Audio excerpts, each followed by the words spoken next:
أعوذ بالله من الشيطان الرجيم بسم الله الرحمن الرحيم الشهر الحرام بالشهر الحرام والحرمات قصاص فمن اعتدى عليكم فاعتدوا عليه بمثل ما اعتدى عليكم واتقوا الله واعلموا أن الله مع المتقين صدق الله العظيم الشهر الحرام بالشهر الحرام والحرمات قصاص اور حرمت والے مہینے حرمت والے مہینے کے بدلے میں ہیں اور حرمتیں عدل کے بدلے ہیں فمن اعتدى عليكم فاعتدوا عليه بمثل ما اعتدى عليكم اور جو تم پر زیادتی کرے تم بھی اس پر زیادتی کرو مثل اس کے جو تم پر زیادتی کی گئی واتقوا الله واعلموا ان الله مع المتقين اور اللہ تعالیٰ سے ڈرتے رہو اور تم جان رکھو کہ بے شک اللہ تعالیٰ پرہیزگاروں کے ساتھ ہے۔ ہماری پچھلی آیاتیں جو چل رہی تھیں اس کے اندر جہاد کا ذکر تھا، ان آیات مبارکہ کے اندر بھی جہاد کا ذکر ہے، لیکن اس کے اندر کچھ مہینوں کی تفصیل ہے۔ اللہ تعالیٰ نے فرمایا یہ 4 مہینے حرمت والے مہینے زیادہ ادب و احترام کیا جاتا ہے۔ پہلے یہ آپ سمجھ لیں کہ وہ 4 مہینے کون سے ہیں۔ 3 تو متواتر ہیں، ایک ذی القعدہ کا مہینہ، دوسرا ذی الحج کا مہینہ، تیسرا محرم کا مہینہ۔ 3 یہ ہیں احترام والے مہینے جنہیں حرمت والے مہینے کہا جاتا ہے، اور چوتھا مہینہ جو ہے وہ رجب کا مہینہ ہے۔ ان 4 مہینوں کے اندر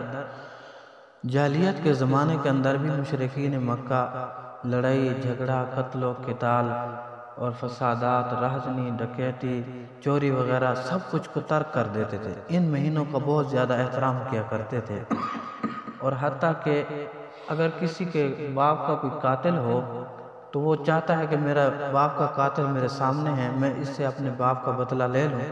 تو جب وہ دیکھتا کہ حرمت والا مہینہ چل رہا ہے، ان 4 مہینوں میں سے کوئی مہینہ چل رہا ہے تو وہ ہتھیار ڈال دیتا تھا کہ میں اس مہینے کا احترام کرتا ہوں، جب یہ مہینہ گزر جائے گا پھر میں اپنے باپ کے قتل کا اس سے بدلہ لوں گا۔ حتیٰ کہ اگر کوئی جنگ بھی ہو رہی ہوتی تو پتہ لگتا کہ آج رجب شروع ہو چکا ہے یا ان 3 مہینوں میں سے کوئی مہینہ حرمت والا مہینہ شروع ہو گیا ہے تو یہ ہتھیار ڈال دیتے تھے۔ اسی طرح نبی کریم صلی اللہ علیہ وآلہ وسلم بھی اپنی حیات طیبہ کے اندر جنگ کو موقوف کر دیتے تھے۔ اول تو آپ صلی اللہ علیہ وآلہ وسلم ان مہینوں کے اندر جنگ نہیں کیا کرتے تھے، اگر کرتے بھی تھے جب یہ مہینہ شروع ہو جاتا تو آپ صلی اللہ علیہ وآلہ وسلم بھی جنگ کو ترک کر دیا کرتے تھے۔ ہاں اللہ تعالیٰ نے پھر آگے خود فرما دیا اگر تم پر کوئی زیادتی کرے تو پھر تم نہیں رکنا، تم نے ہتھیار نہیں ڈالنے بلکہ ہتھیاروں کو اٹھا لینا ہے اور اپنے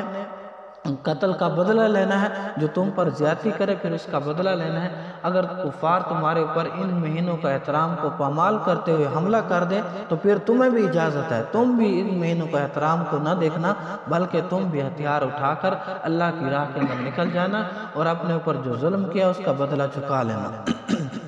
کیونکہ اس کی مثال یہ ہے کہ نبی کریم صلی اللہ علیہ وآلہ وسلم سن 6 ہجری کے اندر مکہ کی طرف عمرے کی غرض سے گئے تھے۔ تقریباً آپ صلی اللہ علیہ وآلہ وسلم کے ساتھ 1400 صحابہ اکرام رضوان اللہ علیہم مجمعین تھے۔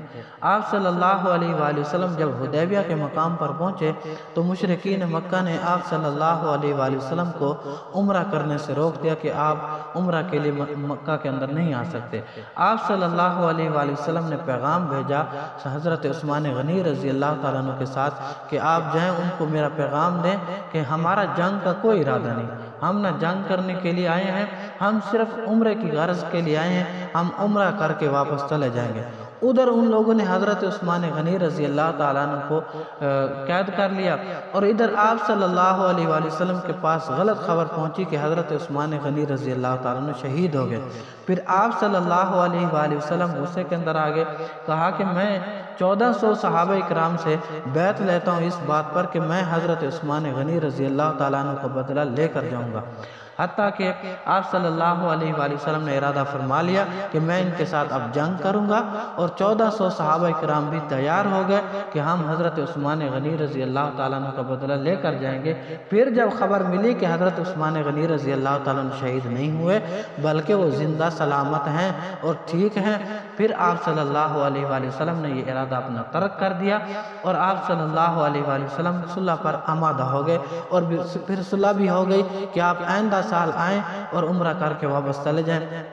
پھر اسی طرح آپ صلی اللہ علیہ وآلہ وسلم کی دوسری بھی مثال ہے، لیکن یہ مہینہ جو تھا یہ ذی القعدہ کا مہینہ تھا۔ دیکھا کہ اللہ کے رسول صلی اللہ علیہ وآلہ وسلم نے مثال دے کر ہمیں بتا دیا کہ اگر کوئی حرمت والے مہینے کے اندر تمہارے احترام نہیں کرتا، ان مہینوں کا احترام نہیں کرتا، تم پر ظلم زیادتی کرتا ہے، قتل کرتا ہے، کفار میں سے کوئی بھی اگر اٹھ کر کرتا ہے پھر تمہیں بھی اجازت ہے۔ اللہ تعالیٰ نے خود فرما دیا فَمَنْ اعْتَدَىٰ عَلَيْكُمْ فَاعْتَدُوا عَلَيْهِ بِمِثْلِ مَا اعْتَدَىٰ عَلَيْكُمْ، اگر تم پر کوئی زیادتی کرے، ان مہینوں کا احترام کو پامال کر دے، تو پھر تمہیں بھی اجازت ہے، تم ہتھیار اٹھاؤ اور اللہ کی راہ میں جہاد کرو۔ پھر فرمایا کہ